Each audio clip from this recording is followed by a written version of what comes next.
Hi, I'm Phil. Welcome to this Power Message special, and it's going to be entitled A Conversation with Sonya. And this is Sonya Clemente. Sonya, nice to see you. Oh, so nice to see you, Phil. And we have Sadie, if you can see Sadie Miss at her Sadie. feet, faithful Sadie at her feet. But let me tell you why we're here. I got a phone call from a very dear friend of both of ours, Lynn Bingham of Howard Hanna Real Estate, because Lynn and Sonya are both in the Howard Hanna company. Family, yes. Family's a good word. And Lynn said, would you know of somebody that can help me? And I said, sure, what do you need? And she said, our dear friend Sonya has cancer. Yes. And it's coming back with a vengeance, and we're going to have a night for Sonya, a prayer night and a celebration night. And do you know anybody that would pray? And I said, sure, let me let you know. And then I got home that night from a soccer game, and God said, you're doing it. So I said, I'd love to do it. I said, but I need to meet Sonya first, because I need to know how this person that everybody thinks is wonderful, and now I know why. So we had a nice Zoom call with you and Michelle, and how do we say Michelle's last name? Mattioli. Michelle, you're great. She So is. we had a great Zoom call, and it was so good. I woke up the next day and I said, I'm going to ask Sonya if she would like to turn our Zoom call, if you will, into a power message to bless others. And I said, you can say no. And you said, no, I'm not going to say no. No, absolutely, of course, I said. So we're going to interview Sonya about a lot of things, and this will be a great power message.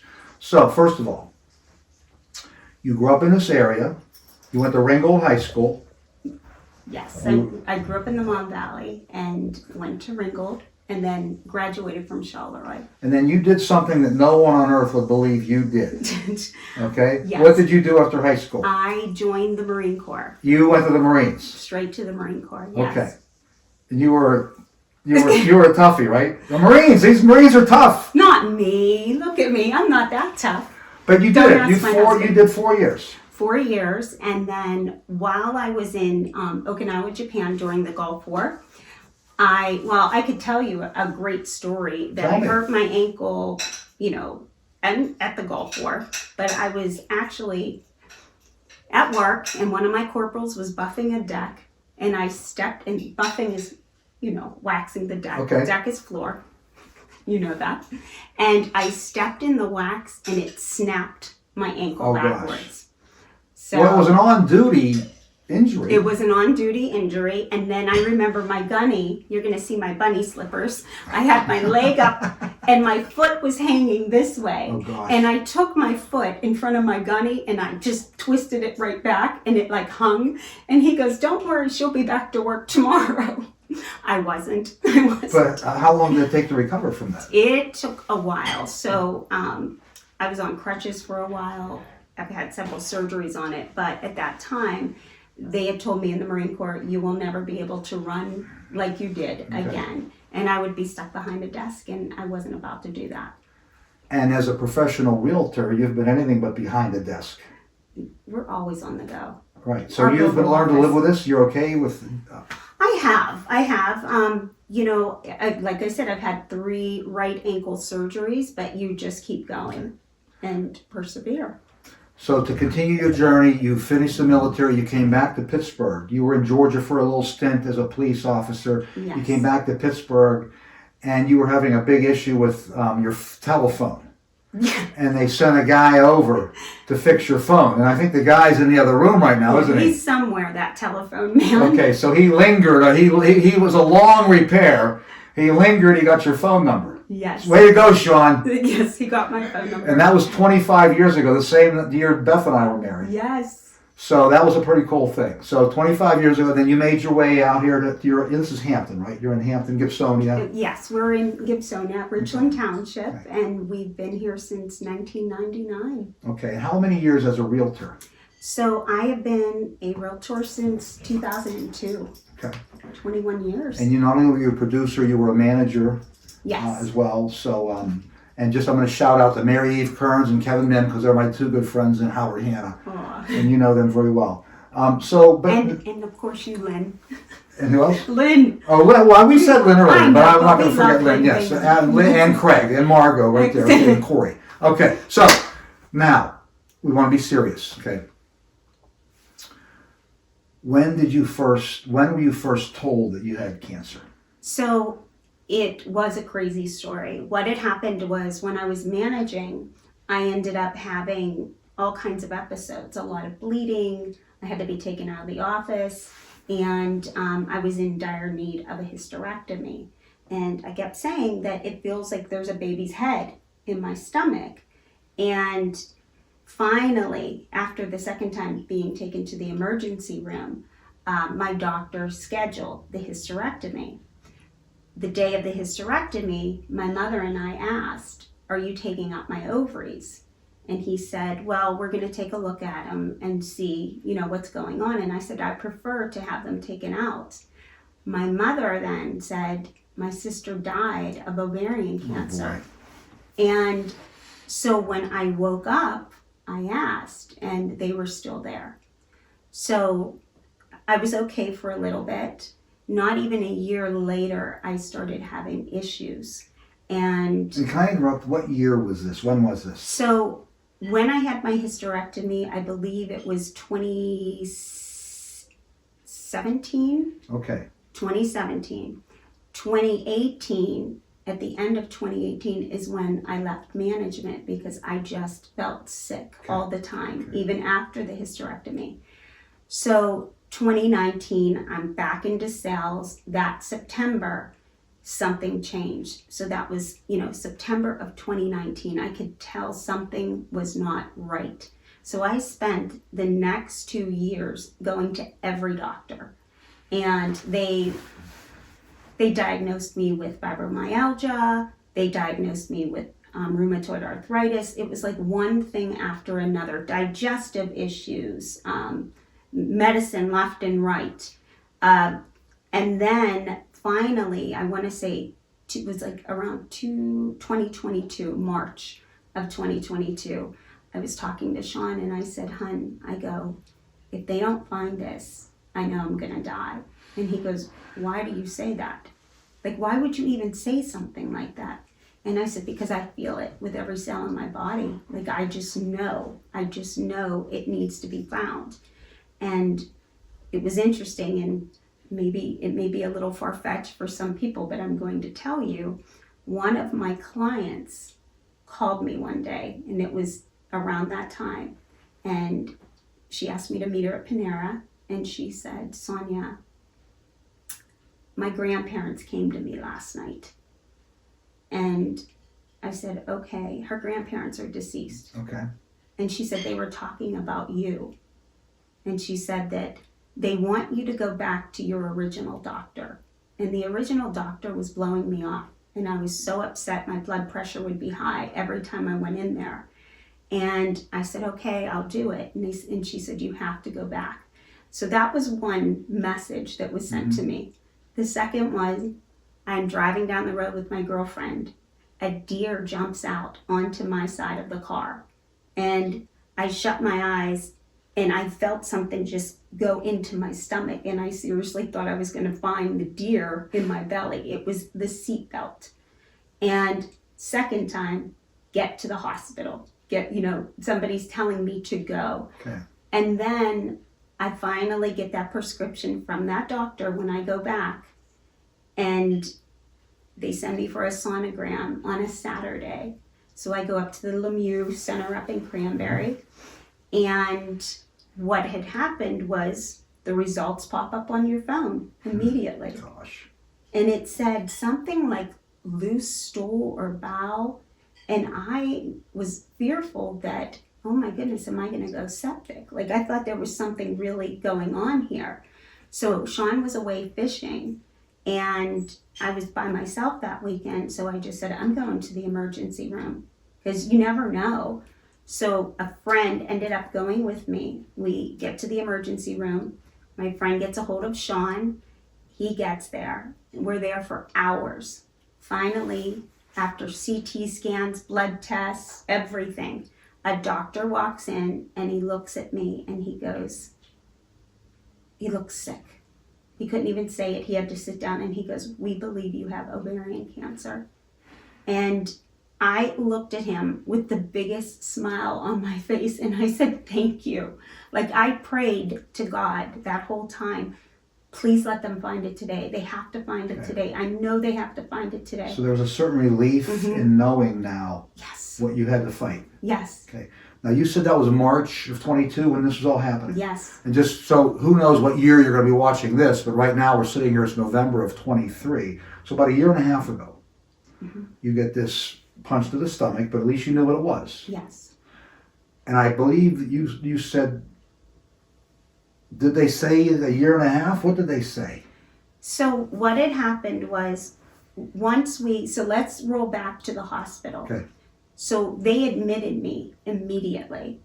And I'm so grateful for that because it was a Saturday. They knew that they wouldn't have anybody in until Monday to do any type of testing. So they kept me there.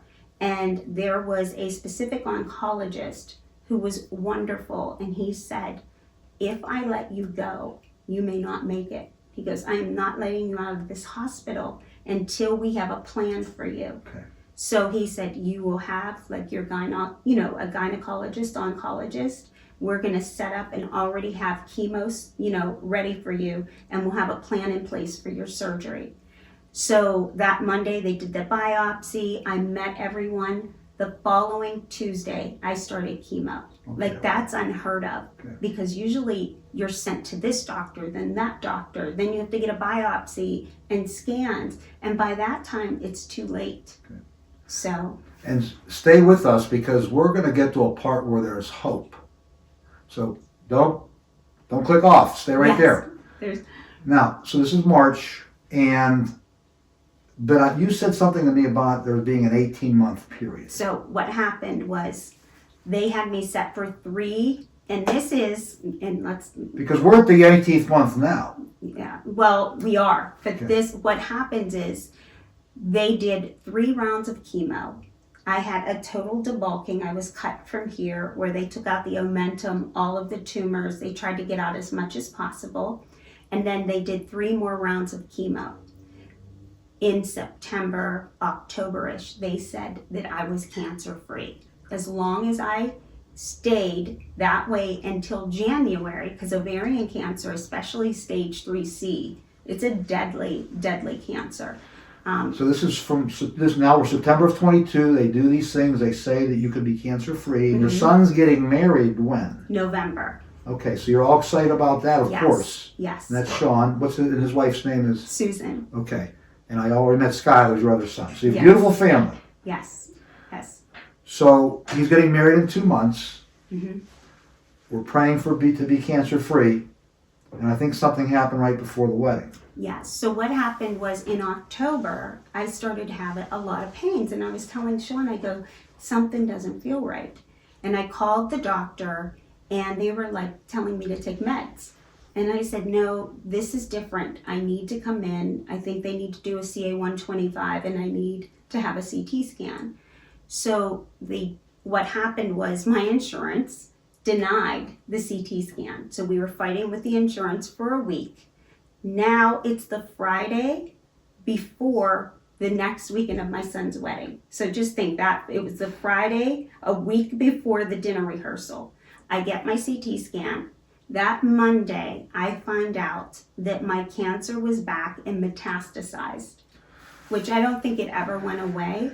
That is when they said, so the week of my son's wedding, I find out that I have 18 months is what the average is that lives with what I have. So 1 year ago, they say you have 18 months. With 6 months being, the next 6 months being your best. That's what they told me. Now, I think you've had, if you told me, a pretty good year. Yes. Not just 6 months, you've doubled it. I doubled Because you're a it. Marine. Yes. We're going for the double. Yes. And you did a lot of cool things. You went skydiving. What did you do? I did skydiving. We were in hot air balloons in Arizona. We went to the Grand Canyon. We went to Colorado. We horseback ride. We whitewater raft for the first time. So. And now, as we're sitting here, it was starting to turn, which is why your dear friends are doing this. Yes. Want to have this event that we're going to have in a few days. So I want to turn to this. That's a great background. Mhm. But life is way more than hot air balloons and rafts, and that's all fun. That's But fun. but you said some things to me that are like, whoa. You said you're like so much more at peace now, Yes. joy now, than you've ever been in your life, and someone hung I hate to say it, a death sentence on you, Mm-hmm. but yet you're sitting here like, I think this is your day right here. You're just relaxed, you're poised, and we're having a nice conversation. Yes. What happened? And I know something to do with Jesus. Yes. Tell me. I've been at peace ever since. I think it scared everyone because I came out fighting at the beginning. I was that Marine. I had my warrior bracelets. I was bald. I was, strong. And then when they came back and they said 18 months, everyone thought I gave up. And it wasn't that I gave up. It was, he spoke to me, and it was, all I kept hearing and seeing was his hands and be at peace. And what that meant to me was he was going to catch me no matter what. So Sadie wants some airtime. Sadie wants some airtime because she knows, she loves her mommy. And I've been ever since. I didn't need to fight this time. Don't fight, just go with the flow. And that's what I did. But let me say it like this. You are peaceful in here, but you're still pursuing any opportunity you can medically. Absolutely. And treatment-wise. But you're doing it in peace. Yes, in peace. I like to know what is going on. What is the next step? I know a lot of cancer patients don't like to ask because they don't want to know. Because number one, it's negative and they can dwell on it. Where I take that information, and it's not, I'm going to show you, but I use it as fuel for my fire. And, if they're saying, hey, your bowels are slowing down or something like that, now I meditate, I pray, and I envision everything moving as it should. Okay. So that's how I take that news and twist it. Because you said there was a time when you weren't sure about knowing or not knowing, and somebody said, well, that's how you're wired. Yes. Like, you're a Marine. You have a plan A, plan B, plan C. Why would you not do that with your health? But to do that while you're peaceful is incredible to me. Mm-hmm. The scripture talks about the peace that passes all understanding will fill your heart and mind in Christ Jesus. And I think you're a living example of that right now. So, you have an audience. And by the way, we're all terminal. Somebody just told you that you are. But we all are. And some people watching this right now are dealing with diagnoses of different kinds, or heartache of different kinds, or family issues, or whatever. Okay? Mm-hmm. So what would your message be to them? And let me say it like this. I asked you, tell me about Jesus the other night. When you think of Jesus, what do you think? Tell these nice people what you said to me, Sonya. So the first thing that came to me was sacrifice. And I know a lot of people probably would say love, unconditional love, but all I kept seeing was sacrifice. And I think I made a reference to like Vietnam vets. And it always brought me sadness to think of, everything that he gave up, what he was willing to do for us, and how he was treated and misunderstood. Yep. And I look at it like our Vietnam vets were treated very much the same way. I mean, they're treated so differently now than they used to be. And so it's his sacrifice. Okay. And I shared with you, because you said to me, I love Jesus. I'm not going to say I know the Bible inside and out. Do not. Okay. Neither do I. I know a little bit. But when you said that to me, I said, Sonya, you are so right on the money, because anybody can say, I love you. But in Romans, I think it's Romans 5, it says that God demonstrates his love toward us in that while we were yet sinners, Christ died for us. Mm-hmm. So he demonstrated his love by what he did for all of mankind. And so that was to say, I mean, we say I love you, and that's great. We say it all the time. We mean it. But he said, well, I mean, I'll show you that I love you. The actions speak louder than so words. I like the sacrifice which precedes love, which is connected to love. Yes. And I think that we had a nice connection on that. So that was interesting. And the one other thing you said to me that struck me was you said, like, you kind of felt a little sorry for Jesus in that he was misunderstood. Mm-hmm. Like the Vietnam vet who was just following orders and doing what they thought they were supposed to do, and then they come home and it's almost like Jesus, and people were, one week they're putting out, it was the parade through the town, the Palm Sunday, and the next week those people that were waving palms are shouting, crucify him. Yes. But I shared with you, because I know a couple scriptures.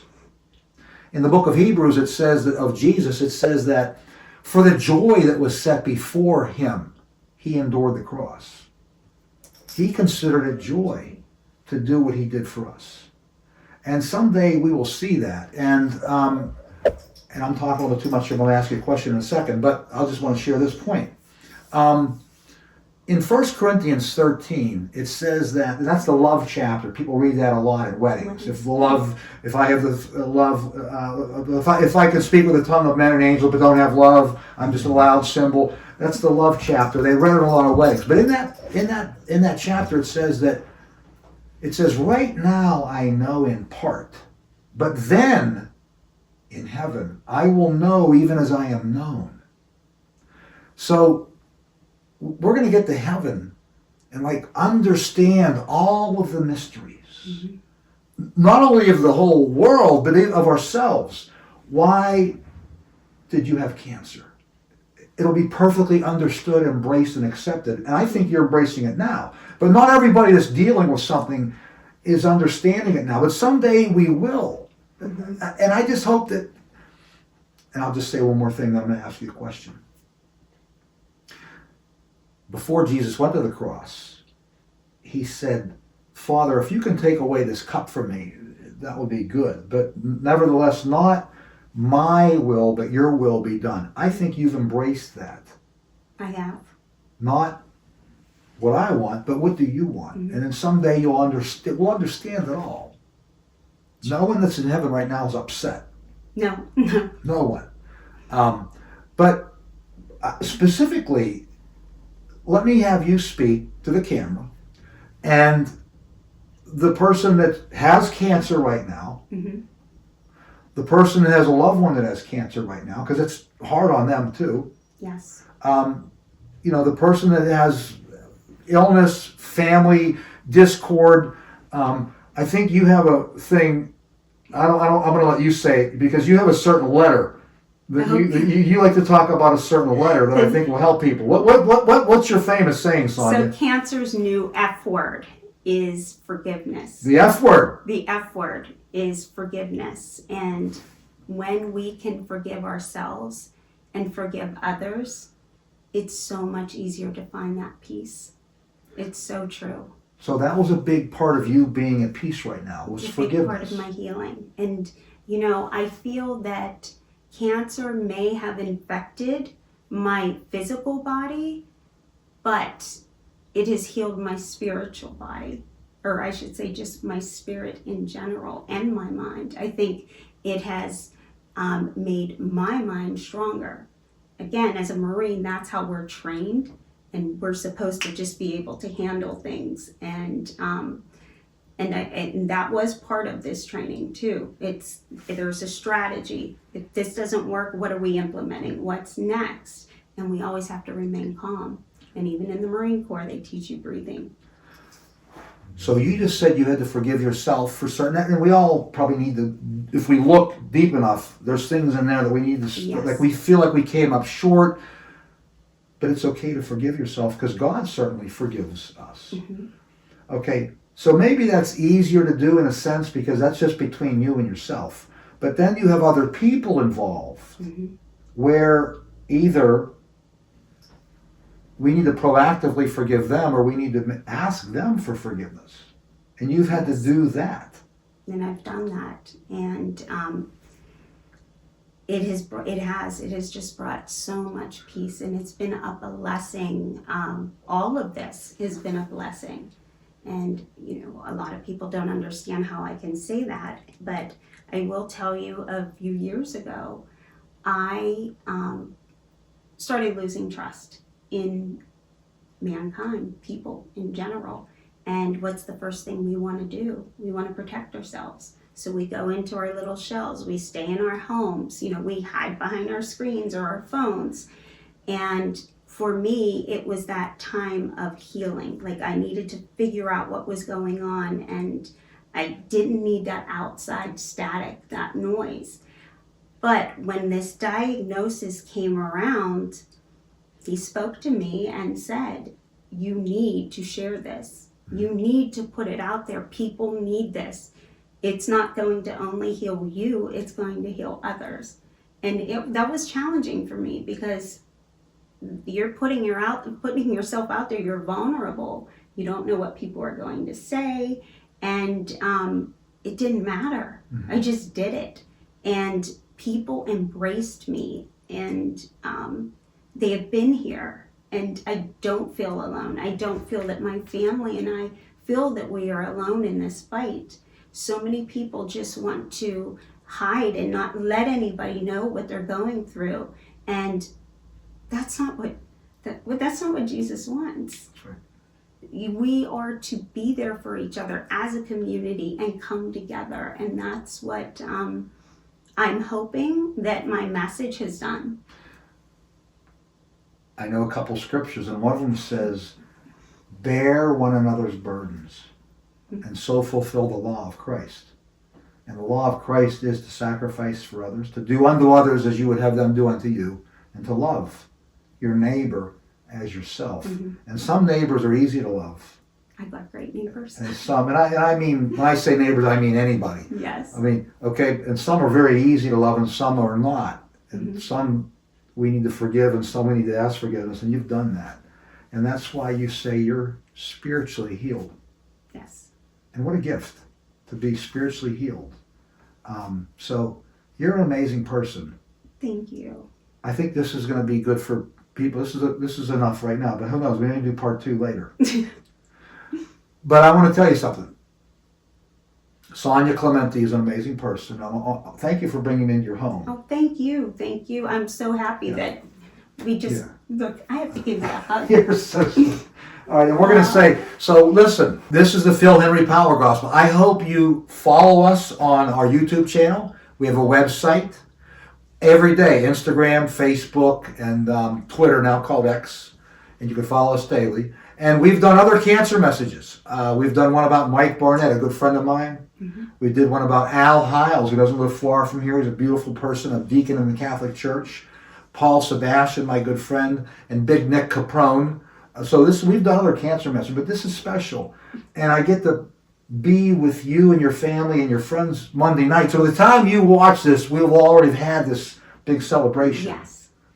But I needed to talk to you, and now meeting you is amazing before we do this prayer service. It's going to touch people, and we hope this goes out. So, hey, thanks for watching. And as I always end, here's how I end, Sonya. May God bless you and empower you. Bill Henry Power. That's it. This is like this is a blooper. We're doing bloopers. Here, wait. My mouth is like... We did the whole thing without a blooper. Blue. We should have that. We did the whole thing without a blooper.